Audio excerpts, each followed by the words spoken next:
মহাবিশ্বের ৯৯.৯৯৯% পদার্থ, মৃত নক্ষত্র, গ্যাস এবং ডার্ক ম্যাটার। এই যে বিশাল মহাজাগতিক ইঞ্জিনটি, এটা প্রাণ তৈরির জন্য ডিজাইন করা হয়নি। প্রাণ হলো মহাবিশ্বের একটি সিস্টেম এরর। বিলিয়ন বিলিয়ন আলোকবর্ষ পাড়ি দেওয়ার পর আপনি মহাবিশ্বের খুব অল্প কিছু জায়গায় সিস্টেমের যে ডিস্টারবেন্স দেখেন, সেটাই জীবন। লোহায় যেমন জং ধরে, তেমনি মহাবিশ্বের নির্দিষ্ট কিছু অবস্থায় প্রাণ নামক জং ধরেছে। আমরা মহাবিশ্বের মহান কোনো সৃষ্টি নই, আমরা মহাবিশ্বের একটি ক্ষয়। আমরা মহাবিশ্বকে পর্যবেক্ষণ করছি না, মহাবিশ্বের একটি মৃত অংশ পৌঁছে গিয়ে নিজেদের মধ্যে এক ধরনের সচেতনতা তৈরি করেছে মাত্র। তাপগতিবিদ্যার দ্বিতীয় সূত্র বলছে, মহাবিশ্ব সবসময় বিশৃঙ্খলা বা এন্ট্রপির দিকে এগিয়ে যাচ্ছে। প্রাণ হলো এমন একটি সিস্টেম যা নিজের ভেতরের শৃঙ্খলা বজায় রাখার জন্য বাইরের পরিবেশকে প্রচণ্ড দ্রুতগতিতে বিশৃঙ্খল করে তুলছে। আমরা সূর্য বা পৃথিবী থেকে শক্তি গ্রহণ করি এবং তাকে নিম্নমানের তাপে রূপান্তর করে পরিবেশে ছড়িয়ে দেই। অর্থাৎ মহাবিশ্বের বিশৃঙ্খলা ত্বরান্বিত করার জন্য আমরা একটি এন্ট্রপি ইঞ্জিন। মহাবিশ্ব আমাদের সৃষ্টি করেছে যাতে সে দ্রুত নিজেকে ধ্বংসের দিকে নিয়ে যেতে পারে। কোয়ান্টাম ফিজিক্সের ভ্যাকিউম ফ্লাকচুয়েশন অনুযায়ী এই পুরো মহাবিশ্ব আসলে একটি শূন্য। মহাবিশ্বের মোট শক্তি 0। পজিটিভ এবং নেগেটিভ এনার্জি মিলে শেষ পর্যন্ত কিছুই থাকে না। অর্থাৎ আপনার অস্তিত্ব, আপনার আকাশ, আপনার গ্যালাক্সি সবই আসলে একটি গাণিতিক শূন্যের ভেতরে চলা এক দীর্ঘ হ্যালুসিনেশন। আমরা শুরু হয়েছি শূন্য থেকে, আমরা শেষ হব শূন্যে, এবং বাস্তবে এখনো আমরা শূন্যেই আছি। পৃথিবী প্রাণের জন্য উপযুক্ত কারণ এটি সূর্য থেকে একটি নির্দিষ্ট দূরত্বে আছে। এটাকে বলা হয় গোল্ডিলক্স জোন। কিন্তু মহাবিশ্বের কোটি কোটি নক্ষত্রের মাঝে এরকম একটি পরিবেশ তৈরি হওয়া কোনো অলৌকিক ঘটনা নয়, বরং পরিসংখ্যানের একটা খেলা। আপনি যদি কোটি কোটি বার একটি চক্কা চালেন, তবে কয়েকবার 6 উঠবেই। পৃথিবী হলো সেই পরিসংখ্যানগত 6। আমরা কোনো বিশেষ পরিকল্পনার অংশ নই, আমরা শুধু সেই লটারির টিকিট যা ভাগ্যক্রমে বিজয়ী হয়েছে। আমরা ভাবি মহাবিশ্ব আমাদের দেখার জন্য অপেক্ষা করছে, কিন্তু সত্য হলো মহাবিশ্বের 95% ডার্ক ম্যাটার এবং ডার্ক এনার্জি, যার সাথে আমাদের কোনো মিথস্ক্রিয়াই নেই। আমরা যে পদার্থ দিয়ে তৈরি, অর্থাৎ ব্যারিয়নিক পদার্থ, তা মহাবিশ্বের মোট উপাদানের মাত্র 5%। অর্থাৎ আমরা মূলধারার মহাবিশ্বের অংশই নই। আমরা একটি পার্শ্ব প্রতিক্রিয়া বা সাইড ইফেক্ট, যা মহাবিশ্বের বিশাল অন্ধকারে কোনো প্রভাবই ফেলে না। কোয়ান্টাম মেকানিক্স অনুযায়ী প্রতিটি কণার বিপরীতে একটি করে প্রতিকণা আছে। মহাবিশ্ব সৃষ্টির সময় কণা এবং প্রতিকণা একে অপরকে ধ্বংস করে দিচ্ছিল, কিন্তু প্রতি 1 বিলিয়ন জোড়া ধ্বংসের সময় একটি করে পদার্থ কণা বেঁচে গিয়েছিল। আপনি এবং পুরো দৃশ্যমান মহাবিশ্ব সেই বেঁচে যাওয়া উচ্ছিষ্ট। আমরা কোনো মাস্টার প্ল্যান নই, আমরা স্রেফ একটি গাণিতিক অসামঞ্জস্যের ফলে রয়ে যাওয়া কিছু বাড়তি কণা। এই যে আপনি আমি আমি বলে চিৎকার করেন, সেটা আসলে একটা ইলুশন। নিউরোসায়েন্সে এটাকে বলা হয় দ্য ইগো টানেল। আপনার মাথার ভেতর ছোট কোনো মানুষ বসে নেই যে আপনার জীবন নিয়ন্ত্রণ করছে। আপনার আমি বোধটা আপনার মস্তিষ্কের বিভিন্ন অংশের মধ্যে চলতে থাকা একটি ডেটা প্রসেসিংয়ের ফলাফল মাত্র। অনেকটা টেলিভিশনের পর্দার মতো। পর্দায় ছবি দেখা যায়, কিন্তু পর্দার ভেতর কোনো মানুষ থাকে না। আপনি নিজেকে একজন ব্যক্তি মনে করেন, কারণ আপনার মস্তিষ্ক আপনার জন্য একটা ভার্চুয়াল রিয়ালিটি তৈরি করে রেখেছে। আপনি একটি চলমান হ্যালুসিনেশন মাত্র। জীবন হলো সেক্সুয়ালি ট্রান্সমিটেড একটি ডিজিজ। আপনার ডিএনএর প্রায় 98.5% শেয়াল, কুকুর, শিম্পাঞ্জি আর গাছের সাথে মিলে। মানুষ হিসেবে আপনার ইউনিক ডিএনএ মাত্র 1.5%। মানুষ যখন আপনাকে কুকুরের বাচ্চা বলে গালি দেয়, আপনার মোটেও রাগ করা উচিত নয়, কারণ কুকুরের সাথে আপনার প্রায় 84% জেনেটিক মিল, আপনার প্রায় 98.5% অমানুষ। আপনি কোটি কোটি মৃত পূর্বপুরুষের ডিএনএ নিয়ে ছুটে বেড়াচ্ছেন। আপনি একটি জীবন্ত ফসিল। চার্লি চ্যাপলিন বলেছেন, জীবনকে দূর থেকে দেখলে মনে হয় এটি একটি কমেডি, কিন্তু কাছ থেকে এটি একটি ট্র্যাজেডি। আপনার শরীরে প্রতি সেকেন্ডে প্রায় 10 লক্ষ কোষ মারা যাচ্ছে। আপনি এই বাক্যটি পড়া শেষ করতে করতে আপনার শরীরের প্রায় 5 কোটি কোষ বিলুপ্ত হয়ে গেছে। মহাজাগতিক রশ্মি, টক্সিন এবং রাসায়নিক বিক্রিয়া প্রতিনিয়ত আপনার জেনেটিক কোড ছিঁড়ে ফেলার চেষ্টা করছে। আপনার শরীরের ভেতরে একদল এনজাইম দিন-রাত 24 ঘন্টা সেই ছেঁড়া কোডগুলো সেলাই করছে। যদি এই মেরামত 1 সেকেন্ডের জন্য থেমে যায়, আপনি সাথে সাথে ক্যান্সারের স্তূপে পরিণত হবেন। জীবন হলো মৃত্যুকে ঠেকানোর একটি অপচেষ্টা মাত্র।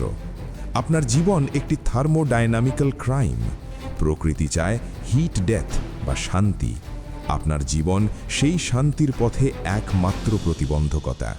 আপনার শরীরে যে ডিএনএ আছে তা গত 3.5 বিলিয়ন বছর ধরে কেবল সেই সব পূর্বপুরুষদের থেকে এসেছে যারা ছিল সবচেয়ে নিষ্ঠুর এবং স্বার্থপর, যারা দয়ালু ছিল, যারা খাবার ভাগ করে খেয়েছিল, তারা অনাহারে মারা গেছে। আপনি আজ টিকে আছেন কারণ আপনার পূর্বপুরুষেরা হাজার হাজার মানুষকে খুন করেছে, ধর্ষণ করেছে এবং অন্যকে না খাইয়ে নিজেরা খেয়েছে। আপনার রক্তে মিশে আছে কোটি কোটি বছরের রক্তপাত আর প্রতারণার ইতিহাস। আপনি কোনো শান্তিকামী মানুষ নন। আপনি হলেন পৃথিবীর ইতিহাসের শ্রেষ্ঠতম সার্ভাইভাল ক্রিমিনালদের সাকসেসফুল ভার্সন।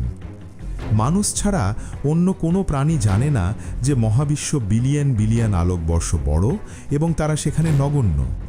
এই জ্ঞান আপনাকে কোনো উপকার করে না, বরং আপনাকে সারাক্ষণ এক ধরনের অস্তিত্ববাদী প্যানিকের মধ্যে রাখে। প্রকৃতি আসলে আমাদের মস্তিষ্ক এত বড় বানাতে চায়নি। এটি একটি মিউটেশনাল এরার। আমরা এমন এক প্রজাতির মানুষ যারা নিজেদের ধ্বংসের কথা জেনেও সেমি হিপনোটাইজড থাকি।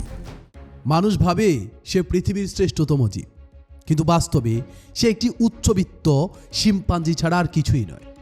এই যে আমাদের শিল্পকলা, আমাদের সংস্কৃতি, আমাদের আইন, সবই আসলে আমাদের জন্তুর স্বভাব আড়াল করার এক ব্যর্থ চেষ্টা। আমরা যখন যুদ্ধের নামে অন্যকে মারি, যখন ধর্মের নামে ঘৃণা ছড়াই, সেটাই আমাদের আসল চেহারা। আমরা সভ্য নই। আমরা কেবল এমন এক প্রাণী যারা নিজেদের জানোয়ারি স্বভাবকে লজিক দিয়ে জাস্টিফাই করতে শিখেছি। আমাদের পুরো ইতিহাস একদল হিংস্র বানরের একে অপরকে শাসন করার এক ন্যাক্কারজনক উপাখ্যান। একটি পাথর বা একটি নক্ষত্র কোটি কোটি বছর টিকে আছে, তাদের একটি স্থির অস্তিত্ব আছে, কিন্তু আপনি কেবল কয়েক বছরের জন্য একত্রিত হওয়া কিছু পরমাণুর একটি ক্ষণস্থায়ী গুচ্ছ। আপনি মহাবিশ্বের একটি গ্লিচ। মহাবিশ্ব আপনাকে চায়নি, মহাবিশ্ব আপনাকে চেনেও না। আপনি মহাবিশ্বে একজন অনাহুত অতিথির মতো, যে আসার আগেই তার বিদায়ের ঘণ্টা বেজে গেছে। আপনার প্রতিটি কাজ, প্রতিটি স্বপ্ন সেই বালির প্রাসাদের মতো যা ঢেউ আসার আগেই ভেঙে যাওয়ার অপেক্ষায় আছে। পৃথিবী আসলে একটি সাইলেন্ট কসাইখানা। আমরা সভ্যতার আবরণে ঢাকা এক পৃথিবীতে বাস করি বলে ভাবি জীবন খুব সুন্দর, কিন্তু প্রতি মুহূর্তে আপনার পায়ের নিচে কোটি কোটি অণুজীব মারা যাচ্ছে। জঙ্গলে একটি প্রাণী অন্য আরেকটি প্রাণীকে জ্যান্ত ছিঁড়ে খাচ্ছে, এবং আপনার প্রিয় খাবারটির জন্য অন্য কোনো প্রাণীকে অসহ্য যন্ত্রণা উপভোগ করতে হচ্ছে। মানুষের মস্তিষ্ক কখনো চিরস্থায়ী সুখের জন্য তৈরি হয়নি। আপনি যদি আজ লটারি জেতেন, 6 মাস পর আপনার মস্তিষ্ক সেই সুখকে স্বাভাবিক ধরে নেবে এবং আপনাকে নতুন কিছুর জন্য তৃষ্ণার্ত করে তুলবে। একে বলে হ্যাডোনিক ট্রেডমিল। মানুষের মস্তিষ্ক আনলিমিটেড ডোপামিন সাপ্লাই দিতে পারে না। প্রকৃতি আপনাকে কখনো তৃপ্ত হতে দেয় না, কারণ আপনি তৃপ্ত হয়ে গেলে আপনি নতুন কিছুর জন্য দৌড়াবেন না, আর আপনি না দৌড়ালে বিবর্তন থেমে যাবে। আপনার পুরো জীবনটি আসলে একটি অন্তহীন গাধার দৌড়, যেখানে আপনার সামনে একটি মিথ্যে সুখের গাজর ঝুলিয়ে রাখা হয়েছে, যা আপনি কোনোদিন ছুঁতে পারবেন না। আপনি কখনো মহাবিশ্বকে পরিপূর্ণভাবে জানতেও পারবেন না। কারণ মহাবিশ্বকে পরিপূর্ণভাবে জেনে গেলে আপনার মস্তিষ্কের ডোপামিন সাপ্লাই বন্ধ হয়ে যাবে। আপনি সত্য জানার জন্য প্রতিযোগিতা করবেন না। এই জন্য আপনার মস্তিষ্ক আপনাকে হিপনোটাইজড করে রাখে। বিবর্তনীয় মনোবিজ্ঞানী ডোনাল্ড হফম্যান গাণিতিকভাবে প্রমাণ করেছিলেন, একটি প্রজাতি যদি সত্য দেখে তবে সে আর টিকে থাকতে পারে না। বিবর্তন সবসময় সত্যকে বাদ দিয়ে উপযোগিতাকে বেছে নেয়। উদাহরণস্বরূপ, একটি ভিডিও গেম খেলার সময় আপনি স্ক্রিনে রঙিন পিক্সেল আর আইকন দেখেন। কম্পিউটারের ভেতরের জটিল ইলেকট্রিক্যাল সার্কিট বা কোডিং দেখেন না। আপনি যদি সার্কিট দেখতে যেতেন, আপনি খেলায় হেরে যেতেন। আমাদের মস্তিষ্ক মহাবিশ্বের জটিল কোডিং লুকিয়ে আমাদের শুধু রঙিন আইকন দেখায়, যাতে আমরা এই জীবন খেলায় টিকে থাকতে পারি। এই পৃথিবীতে আপনার সাথে সবচেয়ে নিষ্ঠুর আচরণ করেছে আপনার মা এবং বাবা। বিবর্তনের চোখে দেখুন। আপনার মা বাবা জানতেন এই পৃথিবীটা যন্ত্রণার। তারা জানতেন আপনি একদিন মারা যাবেন। তারা জানতেন আপনি অসুস্থ হবেন এবং এই অর্থহীন জীবনের বোঝা বইবেন। তবুও তারা তাদের ডোপামিন হিট অথবা যৌন তৃপ্তির জন্য আপনাকে এই কসাইখানায় টেনে এনেছে। আপনার অস্তিত্ব আপনার মা বাবার এক চরম স্বার্থপরতার ফসল। তারা আপনাকে ভালোবাসে না, তারা ভালোবাসে তাদের নিজেদের তৈরি একটি জীবন্ত ইনভেস্টমেন্টকে। আপনার জন্ম আপনার প্রতি প্রথম এবং চূড়ান্ত বিশ্বাসঘাতকতা। আমরা যখন কোনো অসুস্থ বা অসহায় মানুষকে সাহায্য করি, তখন আমাদের মস্তিষ্ক মিরর নিউরন ব্যবহার করে সে ব্যক্তির কষ্ট নিজের মধ্যে প্রজেক্ট করে। আপনি তাকে সাহায্য করেন কারণ তার কষ্ট দেখে আপনার নিজের ভেতর যে বায়োলজিক্যাল ডিসকমফোর্ট তৈরি হচ্ছে তা আপনি সহ্য করতে পারছেন না। আপনি আসলে তাকে বাঁচাচ্ছেন না, আপনি আপনার নিউরাল পেইন বা স্নায়বিক যন্ত্রণা থেকে মুক্তি চাইছেন। পরোপকার হলো নিজের অস্বস্তি কমানোর একটি স্বার্থপর ড্রাগ। আমরা ভাবি মানুষের কষ্টে কাঁদা খুবই মহৎ কাজ, কিন্তু বাস্তবতা হলো অন্যের কষ্টে আপনার খারাপ লাগে কারণ আপনার মস্তিষ্ক ভয় পায় একই ঘটনা আপনার সাথেও ঘটতে পারে। এটাকে বলে সেলফ প্রজেকশন। আপনি যখন কোনো ভিখারিকে টাকা দেন, আপনি তাকে সাহায্য করেন না, বরং আপনার মস্তিষ্ক আপনার ভেতর যে অপরাধ বোধ বা অস্থিরতা তৈরি হয়েছিল সেই অস্বস্তি থেকে মুক্তি পেতে নিজেকে নিজে ঘুষ দেয়। দান আসলে পরোপকার নয়, এটি নিজের মানসিক প্রশান্তি কেনার একটি সস্তা লেনদেন। আপনি যখন কাউকে বড় কোনো উপকার করেন, তখন আপনার মস্তিষ্ক অবচেতনভাবে সে ব্যক্তির উপর একটি মানসিক প্রভুত্ব বিস্তার করে। আপনি যাকে সাহায্য করছেন, মস্তিষ্কের আদিম স্তরে সে নিচু অথবা দুর্বল বলে এনকোড হয়। দান করার পর আপনি যে মানসিক প্রশান্তি পান তা আসলে আপনার সুপেরিয়রিটি কমপ্লেক্সের একটি ডোপামিন হিট। আপনি অন্যকে উপরে তোলার জন্য কাজ করেন না, আপনি নিজেকে উপরে দেখার জন্য অন্যকে মাধ্যম হিসেবে ব্যবহার করেন। আপনার কি মনে হয় আপনি সুস্থ? আপনি একটি সভ্য সমাজের অংশ। বিজ্ঞান বলছে আপনি আসলে পৃথিবীর সবচেয়ে বড় মেন্টাল অ্যাসাইলামের একজন বন্দী। সভ্যতা পৃথিবীর সবচেয়ে বৃহত্তম মানসিক হাসপাতাল। মনোবিজ্ঞানে শেয়ার্ড সাইকোসিস নামক একটি টার্ম আছে, যেখানে একদল মানুষ অবাস্তব কিছুকে সত্য বলে বিশ্বাস করে। আমাদের সভ্যতা ঠিক এই ভিত্তির উপর দাঁড়িয়ে। নিউরোসায়েন্স বলে আমাদের মস্তিষ্ক বাস্তব জগৎকে সরাসরি দেখে না, বরং সে তার চারপাশের তথ্যের উপর ভিত্তি করে একটি সিমুলেশন তৈরি করে। বিবর্তনীয় জীববিজ্ঞান অনুযায়ী মানুষ একা বাঁচতে পারে না, তাই টিকে থাকার জন্য আমরা বড় কোনো দলের অংশ হতে চাই। যখন আমরা জাতীয়তাবাদ বা ধর্মের মতো বড় কোনো আইডিওলজির অংশ হই, আমাদের মস্তিষ্কের অ্যামিগডালা বা ভয়ের কেন্দ্র শান্ত থাকে, কারণ আমরা মনে করি আমরা নিরাপদ। থার্মোডাইনামিক্সের আইন অনুযায়ী মহাবিশ্ব সবসময় বিশৃঙ্খলার দিকে যাচ্ছে। আমাদের আইন, নিয়ম এবং সামাজিক প্রথাগুলো সেই বিশৃঙ্খলাকে আটকে রাখার এক একটি কাল্পনিক দেওয়াল। এই যে আপনি টাকার পেছনে ছুটছেন, পতাকার জন্য প্রাণ দিচ্ছেন বা কোনো সেলিব্রিটির জন্য পাগল হচ্ছেন, এগুলো কোনোটাই বাস্তব নয়। এগুলো কেবল কিছু কালেকটিভ ফিকশন যা আপনার মস্তিষ্ককে খাওয়ানো হয়েছে আপনাকে শান্ত রাখার জন্য। যেই দিন এই কাল্পনিক গল্পের ড্রাগ কাজ করা বন্ধ করে দেবে, সেই দিন আপনি দেখবেন আপনার পাশের মানুষটি আসলে একটা হিংস্র পশু। টাকা আসলে কোনো সম্পদ নয়, এটি একটি কালেকটিভ হ্যালুসিনেশন।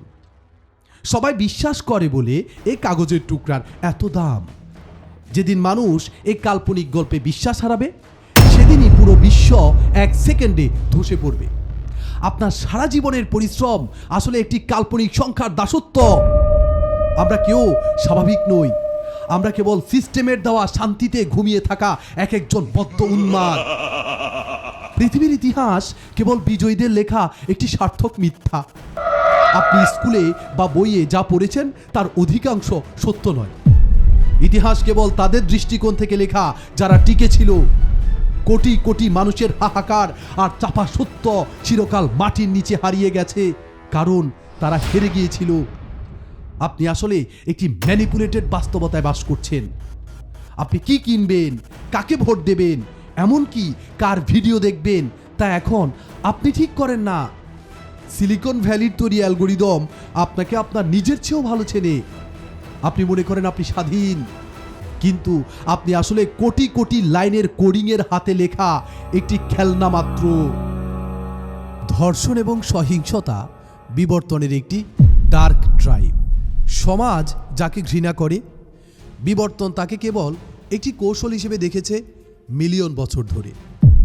আদিম ইতিহাসে যে পুরুষরা বেশি সহিংস ছিল এবং জোরপূর্বক বংশবৃদ্ধি করেছে, তাদের যিনি আজকের পৃথিবীতে সবচেয়ে বেশি টিকে আছে।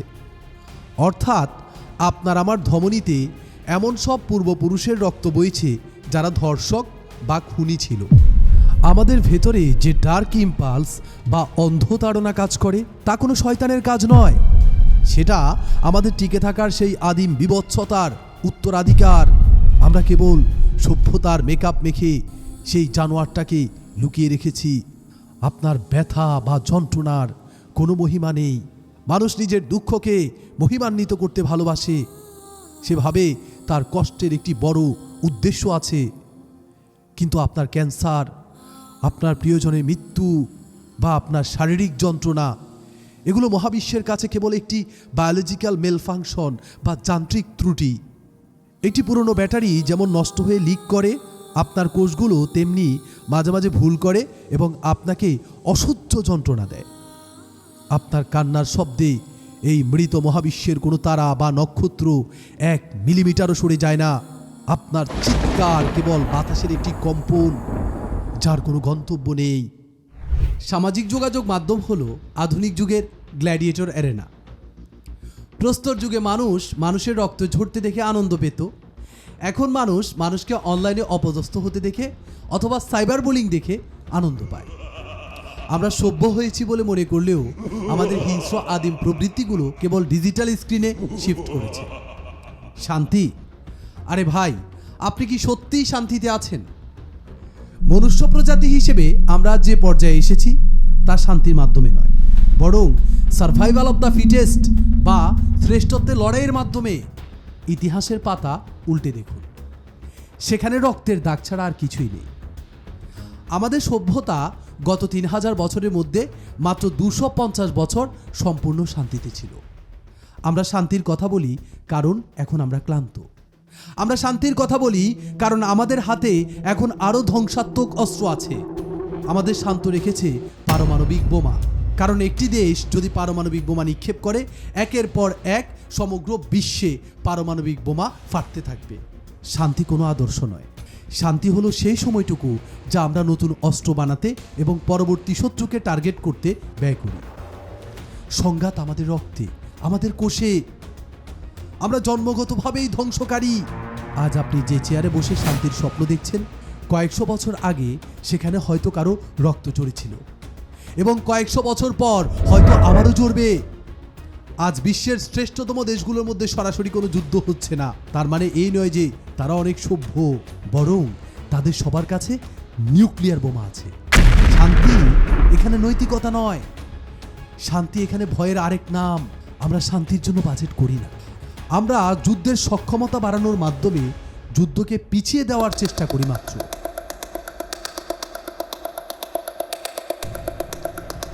আপনি কি মনে করেন আপনি খুব ভালো মানুষ, বা আপনার ভালোবাসা খুব পবিত্র? আজ আমি আপনার সেই পবিত্রতার মুখোশটা টেনে ছিঁড়ে ফেলব। আপনার নৈতিকতা কেবল আপনার পেটের ক্ষুধার উপর নির্ভরশীল। আরে ভাই, টানা 7 দিন খাবার এবং জল ছাড়া থাকলে আপনি সেই মানুষটিকে হত্যা করে খেয়ে ফেলতে দ্বিধাবোধ করবেন না, যাকে আপনি আজ সব থেকে বেশি ভালোবাসেন। সভ্যতার এই পাতলা আবরণটি কেবল 3 বেলা খাবারের উপর দাঁড়িয়ে আছে। ক্ষুধার কাছে কোনো ধর্ম, কোনো আদর্শ বা কোনো ভালোবাসা টিকে থাকে না। আমরা সবাই সুপ্ত রাক্ষস, কেবল পেট ভরা আছে বলে শান্ত আছি। মানুষের ভালোবাসা হলো জেনেটিক ব্ল্যাকমেল। আপনার মস্তিষ্ক অক্সিটোসিন এবং ডোপামিন নামক রাসায়নিক দিয়ে আপনাকে এমনভাবে অন্ধ করে দেয় যাতে আপনি নিজের ক্ষতি করে হলেও অন্য একজনের যত্ন নেন। কেন? কারণ প্রকৃতি চায় তার জেনেটিক কোড যেন পরবর্তী প্রজন্মের কাছে পৌঁছায়। আপনি যাকে পবিত্র ভালোবাসা ভাবছেন তা আসলে ডিএনএর পক্ষ থেকে আপনাকে দেওয়া একটি কেমিক্যাল ঘুষ মাত্র। আপনার আবেগ আসলে আপনার শরীরের একটি জৈবিক চালবাজি। পৃথিবী থেকে 800 কোটি মানুষ যদি কাল সকালে বিলুপ্ত হয়ে যায়, তবে মহাবিশ্বের বা প্রকৃতির বিন্দু মাত্র কিছু যায় আসবে না। নক্ষত্রগুলো একইভাবে জ্বলবে, গ্যালাক্সিগুলো একইভাবে ঘুরবে। আপনার দুঃখ, আপনার কান্না বা আপনার মহৎ কাজ মহাবিশ্বের বিশাল স্তব্ধতায় কোনো শব্দই তৈরি করে না। আমরা কেবল একটি অর্থহীন মহাকাশে ভেসে বেড়ানো কিছু বুদ্ধিমান ছত্রাক মাত্র। আপনি ভাবেন আপনি আপনার সন্তানকে নিঃস্বার্থভাবে ভালোবাসেন, কিন্তু বিবর্তনীয় জীববিজ্ঞান বলে সন্তান আসলে আপনার নিজের অমর হওয়ার একটি প্রজেক্ট। আপনার সন্তান আপনার কাছে প্রিয় কারণ তার মধ্যে আপনার অর্ধেক ডিএনএ আছে। আপনি মূলত আপনার নিজের একটি কপিকে পৃথিবীতে টিকিয়ে রাখতে চান। যদি আপনার সন্তান আপনার ডিএনএ বহন না করত, তবে আপনার এই তীব্র মমতা থাকতো না। আপনার এই তথাকথিত পবিত্র পিতৃস্নেহ বা মাতৃস্নেহ আসলে জিনের এক নিষ্ঠুর স্বার্থপরতা, যা আপনাকে দিয়ে তার নিজের কপি রক্ষা করিয়ে নিচ্ছে। একাকিত্ব কোনো রোগ নয়, একাকিত্ব আপনার অপারেটিং সিস্টেমের শ্রেষ্ঠত্ব। পশুরা সমাজকে নিরাপদ ভাবে, কিন্তু উচ্চ ব্যান্ডউইথের মস্তিষ্ক সমাজকে সিগন্যাল নয়েজ বা যান্ত্রিক গোলযোগ হিসেবে দেখে। তাদের কাছে সামাজিক নেটওয়ার্ক হলো একটি টর্চার সেল। আপনার যদি কোটি কোটি মানুষের ভিড়ে একা লাগে, তবে আপনি জানবেন আপনি এক্সট্রা অর্ডিনারি। পৃথিবীতে এ পর্যন্ত মিলিয়ন মিলিয়ন মানুষ জন্মেছিল, কিন্তু ইলেকট্রোম্যাগনেটিক ফোর্স আবিষ্কার করেছিল একজন ম্যাক্সওয়েল, যার উপর আমাদের গোটা ডিজিটাল বিশ্ব দাঁড়িয়ে আছে। নিকোলা টেসলা ছিলেন নিঃসঙ্গতার ঈশ্বর। নিকোলা টেসলা একাকী একটি ঘরে বসে বিদ্যুৎ নিয়ে খেলতেন। সমাজ যখন তাকে বিদ্রূপ করছিল, তিনি তখন মহাবিশ্বের কম্পন বোঝার চেষ্টা করছিলেন। তিনি বলেছিলেন, নির্জনতা হলো আবিষ্কারের গোপন রহস্য। যদি টেসলা সমাজের কথা শুনে বন্ধু বান্ধব নিয়ে পার্টিতে সময় নষ্ট করতেন, তবে আজকের এই ওয়্যারলেস সভ্যতা হয়তো আরও 500 বছর পিছিয়ে থাকত। তার অসামাজিক মস্তিষ্কই পৃথিবীকে আলোকিত করেছে, হাজার হাজার সামাজিক মানুষের ভিড়ে নয়। সমাজের অধিকাংশ মানুষ মিথ্যা ও ফিকশন বিশ্বাস করে, কারণ আফ্রিকার সাভানায় বড় কোনো শিকার ধরার জন্য গ্রুপ নেটওয়ার্ক দরকার ছিল। সমাজের 1000 মানুষ যদি আপনাকে বলে একটি পাথর কথা বলে, আপনার মিরর নিউরন সেই মিথ্যাকে সত্য বলে কপি করে, কারণ অ্যান্টি সোশ্যাল হওয়া মানে বাঘের পেটে যাওয়া। এজন্য মহাবিশ্বের প্রকৃত সত্য অ্যান্টি সোশ্যালদের মস্তিষ্কে ধরা পড়ে। তারা সংখ্যার মধ্যে নিরাপত্তা খোঁজে না, তারা নিজের মৃত্যুকে প্রশ্নবিদ্ধ করে, তারা সিংহকে ডাকে, আসো আমায় আক্রমণ করো। আমাদের সমাজে কেউ একটু একা থাকতে চাইলেই তাকে পাগল বলা হয়। কিন্তু আনুমানিক 2 লাখ বছর পূর্বে ডোপামিন রিসেপ্টর জিনের DRD4 এবং 7 অ্যালিল একদল মানুষ তৈরি করেছিল, যারা প্রথাগত সামাজিক নেটওয়ার্কের বাইরে গিয়ে চিন্তা করতে পারে। এরা হলো বিবর্তনের একটি গ্লিচ। সমাজের 100% মানুষই যদি বাঘ থেকে পালিয়ে বেড়াতো, তবে মহাবিশ্বকে আবিষ্কার করার কোনো মানুষই পাওয়া যেত না। এই ধরনের মানুষ পুরো পৃথিবীতে মাত্র 0.5% থেকে 1%। তারা মৃত্যু থেকে পালিয়ে শান্তি পায় না, বরং মৃত্যুর মুখোমুখি হলে তাদের ডোপামিন নিঃসরণ হয় ও চূড়ান্ত সুখ অনুভব করে। আপনাকে মানুষ সাইকোসিস ডাকে, কারণ আপনাকে কনসার্ট অথবা স্টেডিয়ামে পাগলের মতো চিৎকার করতে দেখা যায় না। বাস্তবে এদের সবাই মিরর নিউরনের কারাগারে বন্দী, কালেকটিভ হ্যালুসিনেশনের শিকার।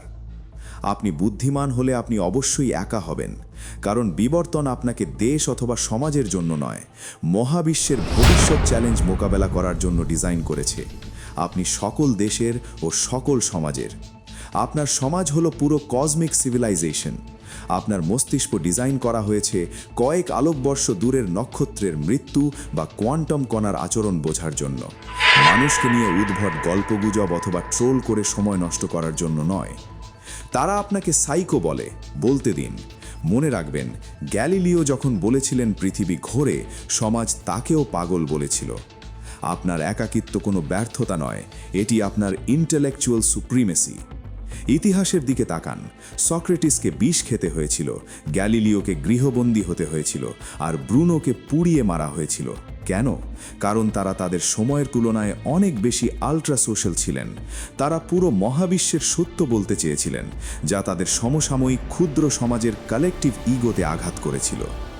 জনতার ভিড় হলো সাধারণ মানুষের সুরক্ষা কবচ, আর একাকিত্ব হলো সেরাদের গবেষণাগার। নোবেল পুরস্কারকে মানুষ শ্রেষ্ঠ পুরস্কার মনে করে।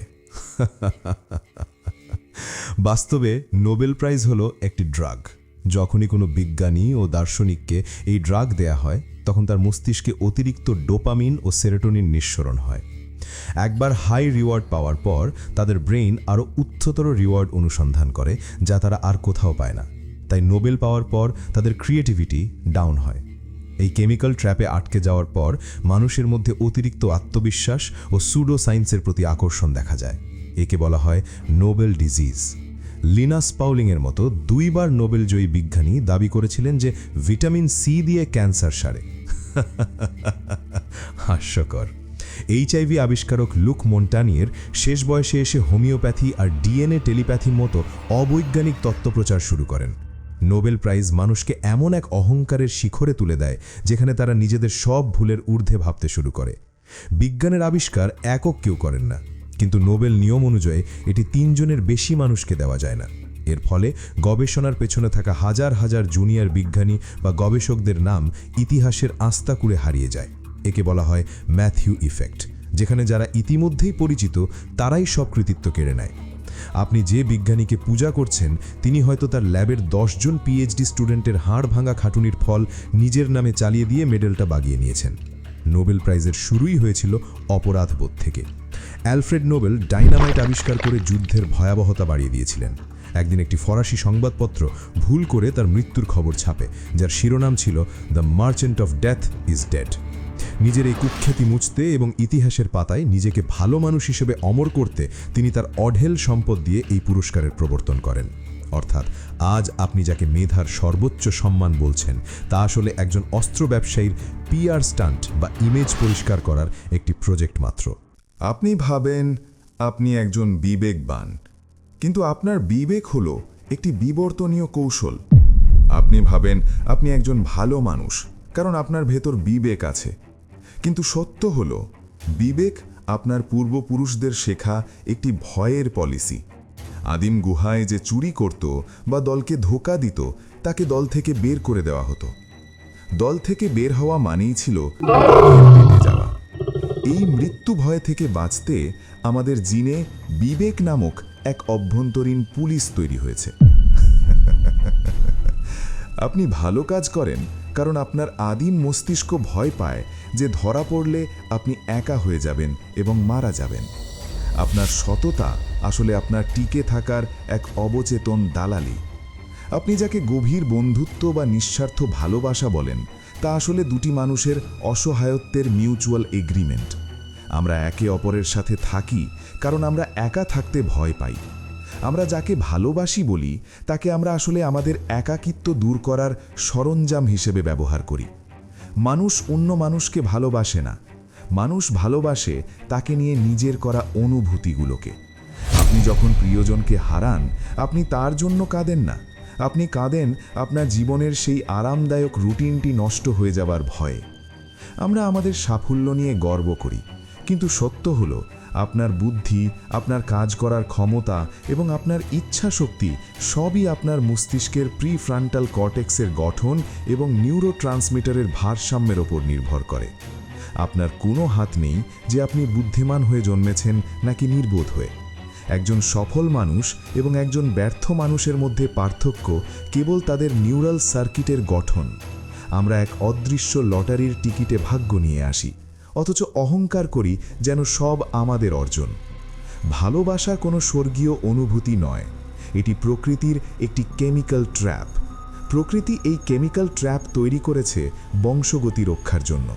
কাজ শেষ হয়ে গেলে প্রকৃতি এই ড্রাগের সাপ্লাই বন্ধ করে দেয়, আর তখনই শুরু হয় বিষণ্ণতা আর বিচ্ছেদ। যাকে আপনি পৃথিবীর সবচেয়ে সুন্দর চেহারা মনে করেন, বিবর্তন তাকে কেবল একটি স্বাস্থ্যকর প্রজনন সংকেত হিসেবে দেখে। সৌন্দর্যের প্রতিটি মাপকাঠি, উজ্জ্বল চামড়া, সুগঠিত শরীর, চোখের মণি, সবই আসলে আপনার ব্রেনকে সিগন্যাল দেয় যে এই শরীর আপনার ডিএনএর জন্য একটি ভালো ল্যাব খুঁজে পেতে পারে। প্রেম হলো প্রকৃতির দেওয়া একটি কেমিক্যাল হ্যালিউসিনেশন, যা আপনাকে দিয়ে এমন কিছু কাজ করিয়ে নেয় যা আপনি সম্পূর্ণ সচেতন অবস্থায় কখনোই করতে চাইতেন না। আপনার কষ্ট কেবল আপনার নার্ভাস সিস্টেমের একটি ইলেকট্রিক্যাল সিগন্যাল। আপনি আসলে একটি বায়োলজিক্যাল রোবট, যাকে তার নিজের কেমিক্যাল দিয়ে সারা জীবন বোকা বানিয়ে রাখা হয়। নিষ্ঠুর লাগলেও নিঃস্বার্থ ভালোবাসা একটি বিবর্তনীয় অলীক কল্পনা। মানুষ সামাজিক জীব, কারণ একা থাকা মানেই মৃত্যু। আপনার কাছের মানুষগুলো আপনাকে ভালোবাসে কারণ আপনি তাদের কোনো না কোনো নিরাপত্তা, আবেগ বা সামাজিক মর্যাদা প্রদান করেন। যেদিন আপনি তাদের এই প্রয়োজনগুলো মেটাতে পারবেন না, সেদিন তাদের ভালোবাসা বিরক্তি বা করুণায় রূপান্তরিত হবে। আমরা সবাই একে অপরের কাছে এক একটি ইউটিলিটি বা ব্যবহারের বস্তু মাত্র। এই পৃথিবীতে আমরা কেউ কাউকে বুঝি না, আমরা শুধু অভিনয় করি। আমরা আমাদের সারা জীবন পার করি একে অপরের সাথে কথা বলে, কিন্তু আমরা আসলে বাস করি নিজের খুলির ভেতরের এক অন্ধকার নির্জন কামরায়। আপনি যখন কাউকে দেখেন, আপনি তাকে দেখেন না, আপনি কেবল আপনার ব্রেনের তৈরি করা তার একটি ভার্সন দেখেন। আপনার সবচেয়ে কাছের মানুষটির মনের ভেতরে ঠিক কী চলছে, সে আজীবন আপনার কাছে এক রহস্যই থেকে যাবে। আমরা সবাই এ পৃথিবীতে আসি একা, জীবন কাটাই একা এবং মারা যাই সম্পূর্ণ একা। মাঝখানের সামাজিকতাগুলো কেবল একাকিত্বের ভয় কাটানোর ব্যর্থ চেষ্টা। আপনার মৃত্যুর পর আপনার সবচেয়ে কাছের মানুষটি যখন চিৎকার করে কাঁদবে, সে আপনার জন্য কাঁদবে না। সে কাঁদবে কারণ সে এখন একা হয়ে গেছে। সে কাঁদবে কারণ তার প্রাত্যহিক অভ্যেসে টান পড়েছে। সে কাঁদবে কারণ আপনার মৃত্যু তাকে মনে করিয়ে দিচ্ছে যে সে নিজেও নশ্বর। মানুষের শোক আসলে এক ধরনের সেলফ পিটি। তারা আপনার অভাব অনুভব করে না, তারা অনুভব করে তাদের নিজেদের জীবনের শূন্যতা। আপনি চলে যাওয়ার পর তাদের কান্নার প্রতিটি ফোঁটা আসলে তাদের নিজেদের জন্য। আপনি যা ভাবেন, বিশ্বাস করেন বা যে আদর্শের জন্য লড়েন, তার একটিও আপনার নিজের তৈরি নয়। আপনি কেবল আপনার পরিবেশ, সমাজ এবং ইন্টারনেটের দেওয়া তথ্যের একটি র্যান্ডম আউটপুট। আপনার মস্তিষ্ক হলো একটি একো চেম্বার। আপনি কেবল সেগুলোই ভাবেন যা আপনাকে ভাবতে বাধ্য করা হয়েছে। আপনি নিজেকে স্বতন্ত্র মনে করেন, কিন্তু আপনি আসলে কোটি কোটি মানুষের তৈরি করা এক বিশাল আইডিওলজিক্যাল ডাটাবেসের একটি ছোট্ট রিফ্লেকশন মাত্র। আপনার কোনো নিজস্ব স্বকীয়তা নেই। আলোর গতি সীমাবদ্ধ হওয়ার কারণে আমরা যখন আকাশের কোনো নক্ষত্র দেখি, আমরা আসলে তার অতীত দেখি। হয়তো সেই নক্ষত্রটি লক্ষ বছর আগেই মরে গেছে। একইভাবে আপনি আজ যার পাশে বসে আছেন, আপনি তাকে দেখছেন কারণ আলো তার শরীর থেকে আপনার চোখে আসছে। এই সামান্য সময়ের ব্যবধানেও আপনি আসলে তার অতীতকে দেখছেন। আমরা সবাই চিরকাল একে অপরের থেকে বিচ্ছিন্ন এবং একাকী। আপনি কখনো কাউকে পুরোপুরি স্পর্শ করতে পারেন না, কারণ পরমাণুর ইলেকট্রনগুলো একে অপরকে বিকর্ষণ করে। আপনার সমস্ত ভালোবাসা আসলে দুটি পরমাণুর মধ্যবর্তী অভেদ্য শূন্যতার ওপর করা এক করুণ হাহাকার। আজ থেকে কয়েক বিলিয়ন বছর পর সূর্য যখন লাল দানবে পরিণত হয়ে পৃথিবীকে পুড়িয়ে ছাই করে দেবে, তখন মানুষের তৈরি করা সমস্ত শিল্পকলা, আইফেল টাওয়ার, তাজমহল বা আপনার লেখা শ্রেষ্ঠ কবিতাটি স্রেফ কিছু কার্বন পরমাণুতে পরিণত হবে। কোনো আর্কাইভ থাকবে না, কোনো দর্শক থাকবে না। আমাদের পুরো সভ্যতার অস্তিত্ব হবে একটি কসমিক জিরো।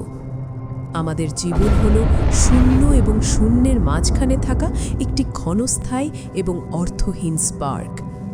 আপনি মারা যাওয়ার পর আপনার যে স্মৃতি মানুষের মনে থাকবে সেটা কিন্তু আপনি নন, সেটা হলো ওই মানুষটির মস্তিষ্কে তৈরি করা আপনার একটি বিকৃত ডল বা পুতুল। তারা তাদের সুবিধা মতো আপনাকে মনে রাখবে, অর্থাৎ আপনার আসল সত্তা মারা যাওয়ার সাথে সাথে চিরতরে হাওয়া হয়ে যায়। যা অবশিষ্ট থাকে তা হলো অন্যের মস্তিষ্কের কিছু ভুল ইন্টারপ্রিটেশন। আপনি সারা জীবন কষ্ট করে যে ইমেজ তৈরি করেছেন তা আসলে অন্য কারো মানসিক বিনোদনের খোরাক ছাড়া আর কিছুই নয়। মানুষ সামাজিকভাবে স্বীকৃত হতে চায়, অন্যের প্রশংসা পেতে চায়। সোশ্যাল মিডিয়ায় লাইক, কমেন্ট বা রিয়েল লাইফে অন্যের মনোযোগ, এগুলো আমাদের জন্য এক ধরনের সামাজিক ড্রাগ। এই স্বীকৃতির জন্য আমরা প্রায়শই নিজেদের সত্যতা বিসর্জন দেই, এমন আচরণ করি যা আমরা নই। এটি অনেকটা পারফরম্যান্স এনহ্যান্সিং ড্রাগের মতো, যা সাময়িকভাবে আত্মবিশ্বাস বাড়ালেও দীর্ঘমেয়াদে আত্মপরিচয় নষ্ট করে। ধর্ম, রাজনীতি বা যে কোনো শক্তিশালী বিশ্বাস ব্যবস্থা আমাদের জন্য মানসিক ড্রাগ হিসেবে কাজ করতে পারে। এগুলো আমাদের কঠিন প্রশ্ন থেকে মুক্তি দেয়, জীবনের অনিশ্চয়তাকে সরলীকৃত ব্যাখ্যা দেয়। এই বিশ্বাসগুলো যখন আমাদের কমফর্ট জোন হয়ে দাঁড়ায়, তখন এর বিরুদ্ধে যে কোনো ভিন্ন মতকে আমরা ড্রাগ অ্যাডিক্টের মতো আক্রমণাত্মকভাবে প্রত্যাখ্যান করি। আপনি নিজেকে একজন একক সত্তা বা ইন্ডিভিজুয়াল মনে করেন? জীববিজ্ঞান বলে আপনার শরীরের কোষের সংখ্যার চেয়ে আপনার ভেতরে থাকা ব্যাকটেরিয়া এবং মাইক্রোবসের সংখ্যা বেশি। এমনকি আপনার ডিএনএর একটি বিশাল অংশ প্রাচীন ভাইরাসের অবশিষ্টাংশ। আপনার মেজাজ, আপনার ক্ষুধা, এমনকি আপনার ডিপ্রেশনও অনেক সময় নিয়ন্ত্রণ করে আপনার পেটের ভেতর থাকা ব্যাকটেরিয়ারা।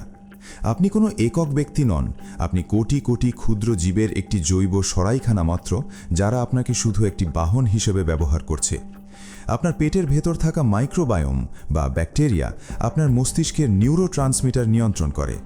গবেষণায় দেখা গেছে কিছু পরজীবী, যেমন টক্সোপ্লাজমা গন্ডি, মানুষের আচরণ বদলে দিতে পারে।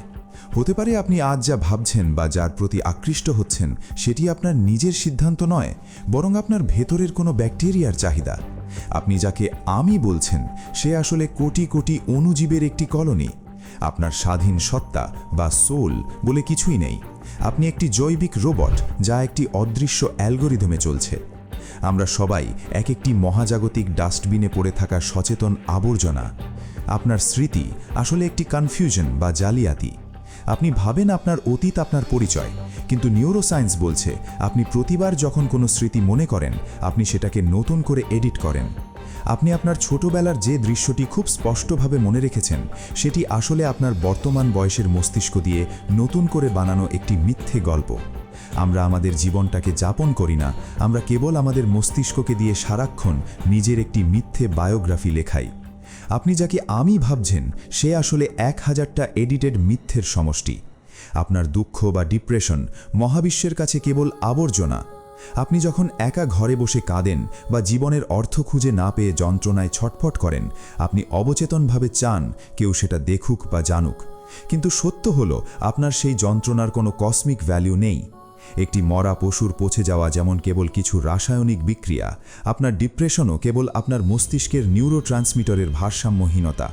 আপনার কান্না মহাবিশ্বের কাছে স্ট্যাটিক নয়েজ ছাড়া আর কিছুই নয়। আপনার প্রতিটি দীর্ঘশ্বাস মহাবিশ্বের অসীম শূন্যতায় শোষিত হয়ে যায়, কোনো চিহ্ন না রেখে। বিবর্তনবাদী মনোবিজ্ঞানীদের মতে বিষণ্ণতা মানুষের টিকে থাকার একটি কৌশল হতে পারে। যখন আদিম মানুষ দেখত যে তারা কোনো লড়াইয়ে জিততে পারবে না বা সমাজ থেকে বিচ্ছিন্ন হয়ে যাচ্ছে, তখন তাদের ব্রেন সব এনার্জি শাটডাউন করে দিত, যাতে তারা চুপচাপ এক কোণে পড়ে থাকে এবং বড় কোনো বিপদে না জড়ায়। অর্থাৎ আপনার বিষণ্ণতা আপনার শত্রু নয়, এটি আপনার ব্রেনের একটি সেফ মোড, যা আপনাকে পৃথিবী থেকে আড়াল করে রাখতে চায়। আপনি মারা যাওয়ার 24 ঘন্টার মধ্যে আপনার ফেসবুক প্রোফাইলটি একটি ডেড লিঙ্কে পরিণত হবে। 1 বছরের মধ্যে আপনার ব্যবহার করা জিনিসপত্র আবর্জনা হিসেবে ফেলে দেওয়া হবে। 10 বছরের মধ্যে আপনার নাম নেওয়ার মতো মানুষ খুঁজে পাওয়া কঠিন হবে। আর 100 বছর পর আপনার কোনো চিহ্নই এই পৃথিবীতে থাকবে না। আপনি আজ যা নিয়ে দুশ্চিন্তা করছেন, যার জন্য রাতে ঘুমাতে পারছেন না, মহাবিশ্বের বিশালতায় সেই সমস্যার কোনো অস্তিত্বই নেই। আপনার পুরো জীবনটি মহাবিশ্বের চোখে একটি মশার ডানা ঝাপটানোর চেয়েও কম গুরুত্বপূর্ণ। মহাবিশ্বের বয়স 13.8 বিলিয়ন বছর, আর আপনার আয়ু বড়জোর 80-90 বছর।